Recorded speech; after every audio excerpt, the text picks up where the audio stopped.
जानू हो तोहरा के जेल हो जाए रहे न तो है तू कर लड़ाई। अरे सुनो मान जा, जानू हो तोहरा के जेल हो जाए रहे न तो है तू कर लड़ाई।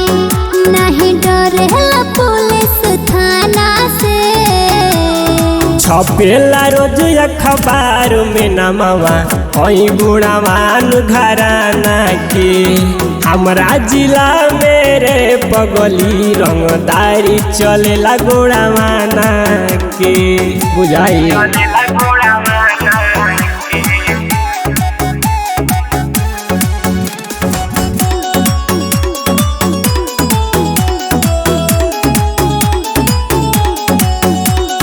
पिस्टल खोस के चलेला बाबू हो कमर में, जान से बाजी खेलेला एही रे उमर में।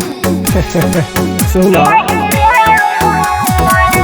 जानता इलाका सब शहर रे, हमरे अब त चलता लहर रे।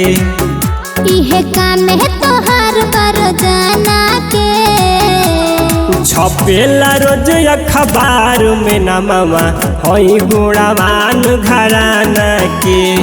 हमरा जिला मेरे पगली रंगदारी चलेला गोड़ावाना के।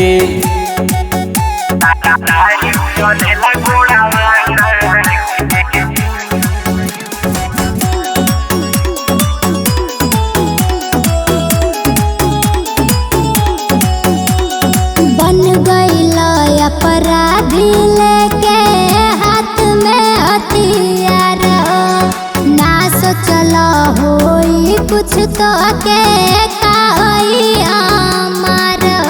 अरे पगली तो के कुछ ना हो। मिलल बा विरासत वेद व्यास के, कौन बा हमसे बदमाश रे। नहीं डरेला केहू जाना से। छपेला रोज अखबार में नमवा हई गुणवान घराना के। हमरा जिला मेरे पगली रंगदारी चलेला गोड़ावाना के।